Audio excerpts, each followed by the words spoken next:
Welcome to the debate. Glad to be here. Short pause. I want you to imagine working 60 hours a week, just checking every single box society asked of you. Right, like getting the degree, landing the corporate job. Yeah, paying your taxes, all of it. And you still need a spreadsheet to figure out if you can afford groceries at the end of the month. It's a grim reality for millions right now. It really is. We are looking at a landscape where the traditional markers of a stable middle-class life seem entirely out of reach for the average person. They really do. So the central question we are exploring is this. In a world where the middle class is just vanishing, does true success and stability require personal asset ownership and, taking on entrepreneurial risk? Or, on the other hand, should a fair social wage and strong labor standards be enough to guarantee a dignified life? Spot on. I mean, it is the defining economic tension of our era.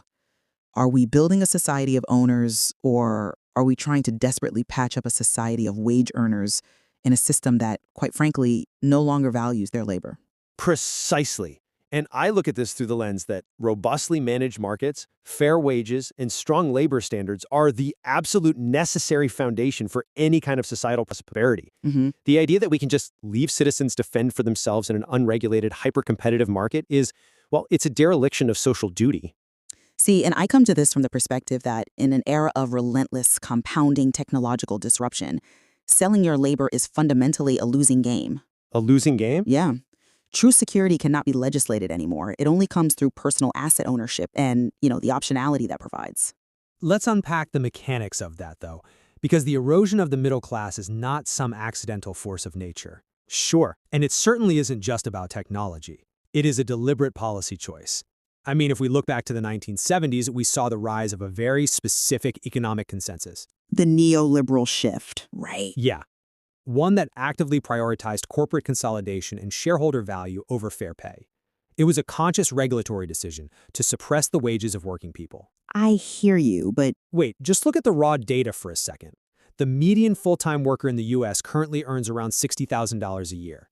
But if wages had simply kept pace with productivity and their historical share of economic growth since 1975, that figure would be closer to $120,000. that is a staggering gap. I can see that. It's trillions of dollars a year, money that used to flow into the bank accounts of ordinary families, which has now been systematically diverted to the wealthiest 1%. Right. We have to recognize the human craving for intrinsic authenticity and peace. That craving is met when people simply earn enough to live, marry, start a family, and buy a home in their community. Sure, without the constant hustle. Yeah, without being forced into this high-stress, high-risk pursuit of becoming an entrepreneur or an investor just to survive. A highly functioning society has to guarantee that basic dignity through wages. I hear what you are saying about the dignity of work, but I'm just not convinced by that line of reasoning because, well, the reality is the fundamental value of human labor has been permanently decoupled from economic growth. Decoupled entirely? Yes. You are talking about policy tweaks, but policy tweaks are entirely insufficient to fix a structural transformation of this magnitude. Let's look at the UK as a prime example. Okay. On paper, the UK possesses extensive worker protections. I mean, they have 28 days of paid holiday, mandated sick leave, generous maternity leave, and a high minimum wage that is essentially pegged to 2/3 of the median income. Right, strong baseline protections. Spot on. By all traditional policy metrics from the mid-20th century, it should be a worker's paradise. Yet the population remains fundamentally economically stressed. Because of inflation, though? Well, economic growth has stalled, and a huge portion of the working public is miserable. Why? Because you cannot out-legislate the devaluation of labor. When digital technology automates a cognitive task, or when global communication networks mean labor can be outsourced instantly, the fundamental utility of that domestic labor drops. I see. The only real defense against massive corporations and this rapid technological shift is ownership. You need to own a house, you need to own business shares, or you need to own a small business. That is the only real shield. I see why you think that, but let me give you a different perspective on the root cause of this inequality. Go for it. You frame it as an inevitable technological shift, like gravity or the weather. But I view it as a deliberate structural construction. As if, try and remember something. Think about the board game Monopoly. Monopoly? Okay. Yeah. Economists often use Monopoly to describe what is known as a non-ergodic game. Meaning the system has memory, right? The outcomes don't reset. Correct. In a regular ergodic system, say flipping a coin, every flip is independent. But in a non-ergodic system, your future outcomes are heavily dependent on past events. And advantages compound. Exactly. Well, yes, advantages compound over time. No matter how many times you go to a seminar to learn the rules of Monopoly, if you play the game long enough without any outside intervention to redistribute the board, one player eventually owns all the properties. And everybody else is left with nothing. Right. But here is the crucial mechanism in the real world. The winners don't just collect rent. The people who started on third base leverage their massive initial capital to actually rewrite the rules of the game in their favor. Through lobbying and such. Yes, they use their surplus to lobby for favorable tax codes or to pass restrictive zoning laws that limit housing supply. That is what an unmanaged market economy does. It is characterized by path dependence and compounding advantages, not just technology. I come at it from a different way. While regulatory capture definitely plays a role, the core driver here is undeniably technological displacement. You really think it outweighs the lobbying? I do. We have seen this pattern before, and it wasn't driven by zoning laws. Look at the period between 1790 and 1840, during the Industrial Revolution. Ah, the Engels pause. Yes, an era economists refer to as the Engels pause. New technologies like the steam engine and the power loom were introduced, And wages stagnated while productivity soared? stagnated, or actively went backward for almost 2 generations. And we need to look at the mechanism of why that happened. It wasn't just the machine doing the work faster. Right. The power loom fundamentally altered the mechanism of value. Before that, a weaver's cognitive skill and their physical output were bound together. They had leverage. They were craftsmen. Precisely. The new machinery essentially separated the skill from the physical power. The intelligence was baked into the machine by the capitalist, and the human was reduced to a highly replaceable, commoditized operator. Leaving them powerless. Yes, the owners of that new capital saw their wealth skyrocket. That wasn't caused by a sudden shift in government policy. It was caused by technology fundamentally altering the leverage of human physical labor. But that historical context naturally raises a critical question, doesn't it? If the game is inherently rigged by these massive technological shifts, what is the realistic path out for the average person? That is the million-dollar question. Because the people displaced by those early machines eventually clawed back their share of the prosperity. And how did they do it? Mostly unions. Through unions, minimum labor standards, and robust government policy. The state stepped in to balance the scales. They did eventually, yes. But the path out in this current era is optionality. Having the skills to start a small business gives individuals agency. Agency, sure, but When you have options, you do not have to accept terrible conditions. If a town only has one massive corporate employer, the workers there have zero leverage. They must accept whatever wages are dictated to them. true. But if we foster a thriving class of small businesses, if we prioritize entrepreneurship so people have the option to start their own ventures, they gain power. Even if someone chooses not to be an entrepreneur, the mere existence of a vibrant small business sector means employers have to bid against each other for talent. Driving up standards organically. Yes, that naturally pushes up wages and working conditions through competition without needing a heavy-handed government mandate. I hear that, but I'm just not convinced by that line of reasoning because expecting everyone or even a large minority of people to be entrepreneurs is a profound systemic failure. Why is it a failure to encourage ownership? We are placing the burden of macroeconomic policy failures squarely onto the shoulders of exhausted individuals. Most people do not want to be founders. Well, they crave the quiet dignity of a normal life. They want to clock in, do meaningful work, be treated with respect, and clock out to spend time with their families. But craving a normal life doesn't mean the economic reality supports it anymore. Which brings me to the fatal flaw in your solution of ownership.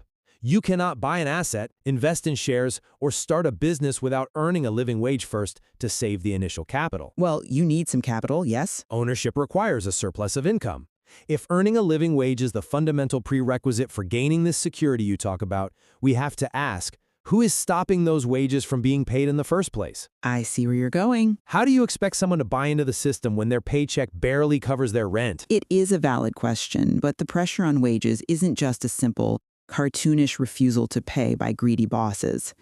We have to separate small businesses from megacorporations. Fair enough. Small businesses, the local pubs, the independent retailers, the mid-sized logistics firms, they are operating on incredibly razor-thin margins. They are squeezed by complex tax codes, compliance regulations, and yes, high blanket minimum wage mandates that don't account for local economic realities. They're struggling too. They are not the ones hoarding the wealth. I completely agree we should differentiate between local small businesses and mega corporations. The entities artificially suppressing wages are the massive corporate monopolies. Mm-hmm. And let's look at how they do it. Consider the mechanics of the overtime salary threshold in the U.S. In the 1970s, the salary threshold below which a worker automatically qualified for time-and-a-half overtime pay covered the vast majority of the salaried workforce. Okay. If you worked more than 40 hours, you got paid for it. And now that threshold has been eroded by inflation. Intentionally allowed to stagnate, yes. Now it covers less than 10% of salaried workers. What does that mean in practice for the culture of work? More unpaid hours. Exactly.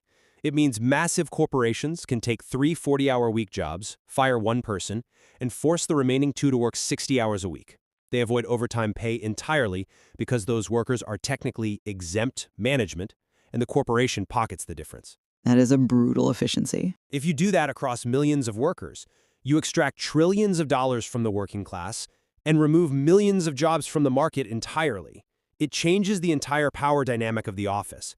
That isn't a technological shift. That is deliberate wage suppression facilitated by lobbying. That is a compelling argument. And I don't disagree that megacorporations squeezing labor through regulatory loopholes is a massive problem. Right. But have you considered that the financialization of assets is an even deeper, more existential threat to the middle class? Financialization? Yeah. Human labor is being devalued, yes. But at the exact same time, the tangible assets people need to build the security I'm talking about are being hoarded by trillion-dollar institutional funds. Let's define financialization for a second, just so we are on the same page. Right, sure. Financialization is when a physical good or a vital service is transformed into a purely financial instrument, traded and speculated upon like a stock or a bond. Like housing. Yes, take the housing market. A house used to be primarily a place to live, priced based on local wages. Now, in places like the UK, entities like Lloyds Bank are operating subsidiaries like Citra Living. Citra Living. Okay. Their explicit goal is buying up thousands of new-build homes and apartments. They view the structural shift away from homeownership toward long-term renting not as a crisis, but as a massive, reliable yield opportunity. They are effectively acting as direct private corporate landlords. Precisely. They are aiming to create a permanent rental class where the average person owns nothing, when half the value of a house is its utility as a place to live, and the other half is its financial speculation value for a private equity fund looking for a 4% annual yield. The numbers don't work for normal people. No, the average wage earners simply cannot compete in that market. The institutional buyer will always outbid the family. So yes, wages are suppressed, but even if we fixed wages, the financialization of the housing supply means the goalposts for ownership are constantly moving further away. Which brings us to an incredibly urgent, almost terrifying intersection. Yeah. If human labor is being squeezed on one side by wage suppression from megacorporations and on the other side by asset hoarding from massive financial funds, what happens when human cognitive labor starts becoming obsolete? That is the dark cloud on the horizon. Deep breath. If you are listening to this on your commute to a mid-level accounting job or a coding job, this is the crux of the issue.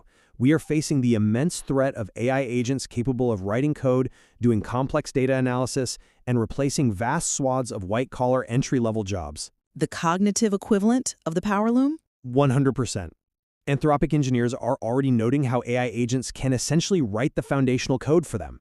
We are looking at a massive deflationary effect on the value of human intellectual labor. So what's your solution there? If we don't intervene, the capital owners of these AI systems will capture all the surplus. This requires collective, global action. We need to explore concepts like a sovereign wealth fund model. A sovereign wealth fund for AI? Yes. Much like Norway captured the value of its North Sea oil to benefit all its citizens, treating the oil as a shared national resource, we might need to treat digital infrastructure similarly. The public should own a percentage of the value generated by these foundational AI companies. That's quite a leap. We need a structural mechanism to capture the immense wealth created by digitizing humanity's intellectual property, using it to cushion the profound societal blow that is coming. I have to strongly push back on that. Really? Yeah. The idea of massive government intervention, like taking public equity in frontier AI companies to fund sweeping public programs, ignores the sheer reality of government inefficiency. But without it, Governments consistently suffer from deep systemic incompetence when it comes to managing dynamic markets. In the UK public sector, recent statistics suggest you are technically 10 times more likely to die than to be fired for poor performance. wait, really? Yes, the firing rate for incompetence in government bureaucracies is a tiny fraction of what it is in the private sector, handing the future of the most critical technological innovation of our time over to bureaucratic control will stifle the very growth and adaptation we need to survive this transition. But if we leave it to the private monopolies, they will just extract the value and leave the workers behind. Not necessarily. We should recognize the mechanism of how AI actually deploys. It doesn't just empower monopolies. It can aggressively empower the millions of existing small businesses. How so? An AI agent might eliminate some entry-level coding roles at a massive trillion-dollar tech firm, but it also allows a husband and wife team in the north of England to build, market, and launch a complex software product to thousands of users without needing millions in venture capital. Leveling the playing field a bit. Exactly. AI gives a 10-person team the capabilities of a 100-person company. It makes them hyper-efficient. It allows them to actually compete with those monopolies, thereby creating diverse, decentralized job opportunities. AI lowers the barrier to entry for ownership. That relies on a highly optimistic view that small business dynamism will somehow organically outpace corporate monopolization. And history shows us that capital tends to consolidate unless checked. It's a risk, sure. If we do not aggressively manage this transition, the AI revolution will just be a repeat of the Engels pause, but on a much faster and more devastating scale. Slower and emphasized, a high-functioning society must aggressively manage its economy to guarantee fair wages and robust standards. We cannot rely on the desperate hope that everyone will somehow become a highly productive AI-augmented entrepreneur. We have a collective responsibility to ensure the benefits of technological progress do not just flow to a tiny oligarchy of asset owners and tech founders, while the rest of the population is left fighting over scraps in the gig economy. But waiting for systemic reform or massive government intervention is a trap for the individual. In an era of such rapid technological disruption, the rules of the game change daily. They do move fast. The safety nets you advocate for are static, slow-moving solutions to an incredibly dynamic problem. We saw how the UK implemented strict labor standards, and it did not yield widespread prosperity. It yielded a stagnant economy where people are protected on paper, but poor in reality. I see the flaw there, yes. True security requires stepping into the arena of ownership. You have to own a piece of the system, whether that is a small business, equity in a project, or physical property, because selling your time for money is a model that is rapidly expiring. We do find ourselves in agreement on one terrifying reality, though. Which is? The current trajectory, where megacorporations and financial funds continuously extract wealth from local economies and funnel it upward to a small class of asset holders, is fundamentally unsustainable. Oh, it is a recipe for social collapse. When people feel they have absolutely no stake in the society they live in, when they own nothing and see no realistic path to ownership, regardless of how hard they work, the social fabric tears. It just tears apart. It leaves us with a profound reflection on what truly defines a successful life in the modern condition. Yeah. Is intrinsic authenticity and peace found in the collective safety net of a society that aggressively values and protects human labor, ensuring that if you contribute, you can live with dignity? Or is it found in the individual agency of owning a piece of the future, recognizing that we must adapt our own lives to the reality of the technology in front of us, rather than waiting for the rules to change? That is the tension we must all navigate as the ground shifts beneath our feet. Indeed. Narrow whisper, very intimate. If these thoughts found a place in the corners of your mind and you wish to share these observations, you are welcome to join us. Thank you for listening to The Debate.